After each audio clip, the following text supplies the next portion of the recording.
The silence of the rewrite did not last. It was torn apart by a low, planetary groan that vibrated up from the basalt roots of the earth and ripped through the immaculate white marble plazas of the high spires. The electromagnetic stabilization fields that had held the ruling class in a state of floating, privileged isolation for 5 centuries were completely gone, severed by the master script that Cody Blake Huffman had slammed into the first core. Without the anti-gravity tethers, the colossal architecture of the upper tier began its terrifying, inevitable descent. It wasn't a free fall, but a monumental, grinding compression. The 3-story columns of architectural glass shattered into a million glittering needles as the high spires dropped hundreds of feet, violently settling directly onto the heavy iron framework of the mid-sector and the dark concrete foundations of the slums. The pristine white stone split open along the newly integrated ley lines, swallowing the gold-threaded walkways and vomiting up the raw, black iron conduits of the lower world. The atmospheric inversion was immediate and chaotic. The synthesized, pressurized air of the elite, clean like liquid diamond, mixed violently with the heavy, sulfurous aerosolized charcoal and toxic steam rising from the unthrottled lower sectors. A thick gray fog of liberation rolled across the newly flattened plaza, choking the corporate directors who stumbled out of their broken luxury pods, their digital arrays completely dark, their pristine silk clothing instantly stained with the historical soot of the machines that had fed them. The structural layout is completely unrecognizable, Mara shouted over the deafening roar of venting steam, her mechanical eye whirring through a frantic sequence of diagnostic lenses as she held onto a fractured marble balustrade. The network mapping is gone, the central Kalshi prediction servers are dead, and the market intervals have completely dissolved into raw, ungoverned data noise. The layers are collapsing into each other, Cody.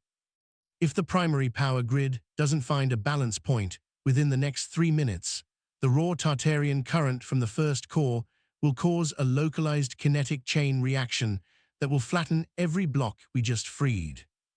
Across the plaza, a massive structural support beam, a 40-ton column of reinforced titanium that had once anchored a director's private sky garden, was buckling under the weight of the descending upper tier. Beneath it, a terrified crowd of lower-tier manufacturing workers and fleeing service staff were trapped against a locked security bulkhead, screaming as the metal overhead began to twist and rain down white-hot rivets. "I will hold the ceiling," Locke rumbled, his vertical amber lenses burning with a solid, defiant intensity. The massive vanguard leader charged forward, his single remaining mechanical arm lifting upward to catch the falling titanium beam. His hydraulics shrieked in mechanical agony, his rewired, unnetworked power lines venting bright bursts of blue grounding static directly into the fractured marble floor as he anchored his bronze-andiron frame against the structural collapse. "Move, you scrap-fed fools. The architect did not open the gate for you to die under the rubble." The Vampire King stood at the edge of the newly formed precipice, his tattered black cloak whipping in the chaotic crosswinds. He didn't look at the collapsing buildings. His crimson eyes were fixed on the scattered squads of seraphim automata that were spinning blindly through the fog, their golden lenses strobing erratically as they tried to execute liquidation protocols against targets that no longer possessed a corporate asset classification. "They are searching for the numbers," the king laughed, a dark, predatory sound that cut through the screams of the city. He raised the midnight black eclipse blade, its central crystal vein drinking the ambient static of the dying spires. "They do not know how to kill a man who isn't recorded on a financial ledger. Today, we teach the machines the true cost of the flesh." With a terrifying surge of immortal speed, the king plunged into the gray fog, his glass blade carving through the ceramic armor of the blinded guards, leaving a trail of silver data fluid mixing with the rising dust. Cody Blake Huffman stepped away from the dark chasm of the first core, his boots slamming into the trembling flagstones as he rushed toward the primary distribution transformer at the edge of the reception dock. His golden irises were wide, the geometric matrix of his third eye mapping the chaotic surge of energy throbbing through the city's newly integrated spine. It wasn't an abstract digital emergency to him anymore. His mind, rewired by the foundational logic of practical, hands-on mechanical work, saw the crisis as a massive, overpressurized fluid system that had just been given a raw transmission swap without a calibrated clutch line. The Tartarian current was flooding the unmapped infrastructure of the slums like a short ram air intake, drawing in too much unthrottled oxygen into a cold engine. The lines were loading up, the grounds were missing, and the entire integrated grid was on the verge of burning itself out from the bottom up. "Cody, the main transformer is going to blow," Mara screamed, her fingers flying across her manual receiver as she tried to inject a software dampener into the grid. "The administrative overrides are dead. We can't cycle the valves from the console."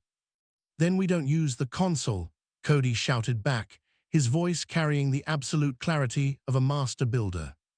He reached the massive, vibrating iron housing of the central transformer. White-hot electrical arcs were dancing across the high-voltage ceramic insulators, and the digital safety governors were melting into puddles of silver slag. Cody didn't hesitate. He stripped off his tattered outer coat, wrapping the heavy fabric around his forearms as he plunged his bare hands directly into the sparking, high-pressure manual routing bay. His mind flashed back to the foundational principles of physical utility and honest, tangible infrastructure that he had first mapped out when developing the feature frameworks for the Manifest Greatness laundromat concept. The absolute necessity of clean, unthrottled flow, reliable structural drainage, and grounds that could handle the heaviest loads without corporate manipulation. He remembered the simple, unalterable geometric laws of current he had first discovered during his time in the GATE program at Keene Elementary School in Wooster, Ohio. You don't fight the pressure, you give it a place to go. With a brutal physical wrenching motion, Cody bypassed the melted digital governors entirely. He grabbed the thick, braided copper mainlines, hot enough to blister his skin through the fabric, and manually forced them out of the high-tier distribution loop, routing the massive surge of Tartarian current directly into the colossal bronze counterweighted chains of the orbital lift shaft. "Lork, ground the circuit through the framework now," Cody commanded, his golden eyes flaring with a brilliant, blinding discharge of universal geometry as he held the raw current stable with his own physical frame. Across the plaza, Lork roared, his iron hand gripping the buckled support beam, while his mechanical foot slammed directly into an exposed copper grounding rail beneath the marble floorboards. The effect was instantaneous. The blinding white electrical arcs dancing across the transformer shifted into a deep, stable violet hum. The massive surge of unthrottled power that had threatened to vaporize the lower sectors was safely channeled down the orbital lift chains, shooting deep into the bedrock of the Earth where it grounded harmlessly, stabilizing the entire horizontal energy grid of the unified city in a single, massive breath. The screaming of the transformers died down into a powerful, rhythmic purr. The collapsing motion of the high spires ground to a final, permanent halt, leaving the elite towers permanently wedged into the industrial foundations of the mid-sector, creating a massive, sprawling architectural terrarium where the boundaries between the tiers had been forever erased. Cody pulled his hands back from the routing bay, his palms smoking, his chest heaving as the golden rings in his irises settled into a quiet, enduring warmth. He looked out across the ruined, unified plaza. The gray fog was beginning to clear, pulled away by the fresh, natural winds blowing in from the open horizon. The thousands of workers who had been trapped against the bulkhead looked up in stunned, silent awe. They looked at Lork, who was slowly lowering the heavy titanium beam now that the shifting had stopped. They looked at the Vampire King, who stood atop a pile of shattered ceramic guards, wiping his midnight blade with a slow, satisfied grin. And finally, they looked at the builder standing by the stabilized transformer, his clothes covered in soot, his hands scarred by the work of their salvation. For the first time in 5 centuries, the city didn't answer to a corporate market listing or a predictive spread.